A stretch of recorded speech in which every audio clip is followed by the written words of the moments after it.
This weekend we have an epic fight. We have Dustin Poirier versus Max Holloway 3 for the BMF title. Dustin Poirier, starting off with him, he's a former interim lightweight champion. He's 2-0 versus Max Holloway. First fight, I think UFC 100 something, beat him with an inverted triangle choke. And in the second fight, he beat Max Holloway in an absolute war, beaten by decision. Going to break that fight down later on. He's 30-9 in his career. Very, very well-rounded fighter. He's one of the best fighters to never touch undisputed gold. Ended up losing the unification bout to Khabib. He likes to box. He likes to stand and bang. He likes to throw hands. He tried getting Islam to box in their fight at the press conference, but didn't end up working out for him too well there. He has the ability to take this fight to the ground in both fights. He's been able to take down Max Holloway. First fight was able to finish it. Second fight, not so much. And he's got the power advantage here. He does have the power advantage. Max Holloway, he's not known for having power. But, I mean, he did knock out Gaethje 2 fights ago. So just keep that in mind when thinking about the power of Max Holloway. In that second fight against Holloway for the interim championship, Dustin's cardio really helped him get through that, because that was an absolute war. It was very hard to keep up with Max Holloway, but I'd say Dustin Poirier did a great job of doing so. Every now and again he'd try and hold Holloway against the cage for a little bit, try and get his breath back, try and breathe, because they were going pedal to the metal. Fantastic fight, and I think that's really what really helped him, give him the edge in that second Holloway fight. And one thing to think about, Dustin Poirier is coming off a loss to Islam Makhachev.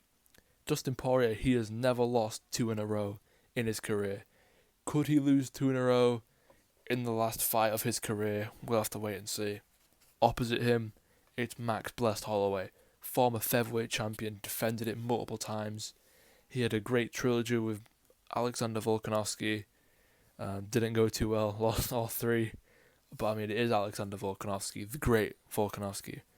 He's 1-1 as a lightweight, 1 loss to Dustin, and he beat Justin Gaethje, 26-8 in his career. He got KO'd in his last fight pretty bad against Ilia Topuria for the featherweight championship. That was a pretty bad knockout. I think it was a left hook that sent him flying to the ground.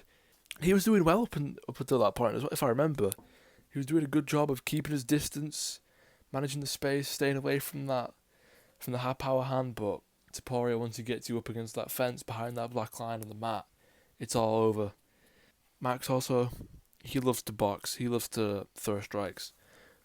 When you think about Max Holloway, the next word that you might think about is volume, because this guy can put on a pace. He loves to throw lots and lots of strikes, not power punches, but he loves to just be in your face, and he likes to keep punching at all times, keep you thinking, doesn't like to let you have space to breathe and think about your next move. He likes to put a pace on you, and he can punch all day long. Just look at the Calvin Kattar fight.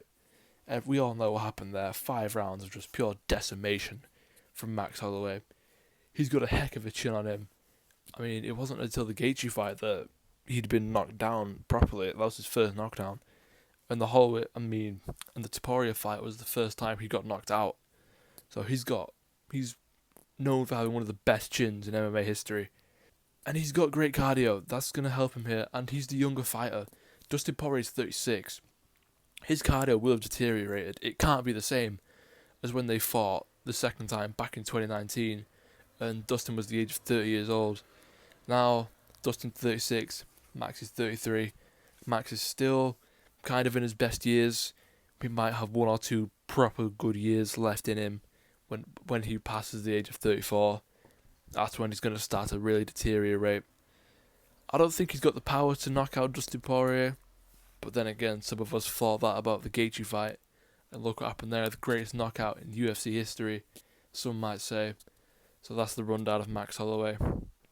If you look at the second fight these two had back in 2019, you have to remember, Max took this on short notice. I think 2 weeks, something like that. Dustin Poirier's managed to fight someone else for the interim lightweight championship, but They pulled out, whoever that was, I can't remember off the top of my head. Max, fair play to him, he stepped in on short notice, and he gave us an absolute war here, so credit to him on this second fight with Poirier. Going back to their second fight, one of the big reasons Dustin Poirier won, but the decision was because early on, he was wobbling Max. He caught Max off guard. He caught with some really nice punches early on. That, Max was he was stunned by it a little bit. He was phased. He was wobbling a little bit in those first 2 rounds. Poirier caught him with some really nice shots. Those big shots early on allowed Poirier to tally up the significant strikes against Max Holloway. Max wasn't fully there. He was still trying to recover slightly after the big shots he was taking. And I think that's going to be hard for Poirier to replicate. I think it's much harder now to catch Max Holloway and wobble him because he's more used to the power now. He's got more experience at 155. He's fought Gaethje. He fought Poirier.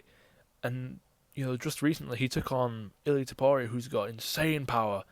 So he's more used to the heavier shots from 155ers. And something else you got to factor in is the cardio, the energy, because Poirier now is 36. Yes, he just went 5 rounds with Islam Makhachev, and yes, there was a lot of groundwork and wrestling and things like that. And that's very tiring. But Max Holloway, he can put on a pace, like I've said before. He can go all night long. He's still 33. He's in a great age range where that experience and that peak athleticism combines into one, and you were in your prime years. Poirier's past that. He's been there. He's no longer there. Poirier will not have the gas tank he once had. And I think this is going to really help Max win the fight. I really think that the bodywork of Max that he showed in the first Poirier fight, I think he's going to do the same thing. He's going to try and wear on the gas tank. So Poirier, it's harder for him to get takedowns if he needs to. Harder for him to catch his breath. Harder for him to think about what he's going to do. And I think Max is going to push him against the fence. And it's just going to throw a load of strikes, a load of volume, lots and lots of punches. He's going to go for that spinning back kick. The same one that absolutely shattered Justin Gaethje's nose. And I think a combination of volume and putting a pressure on Poirier, not letting him breathe, I think that's going to help Max Holloway get the win and defeat Poirier, finally gets his revenge and retains his BMF championship.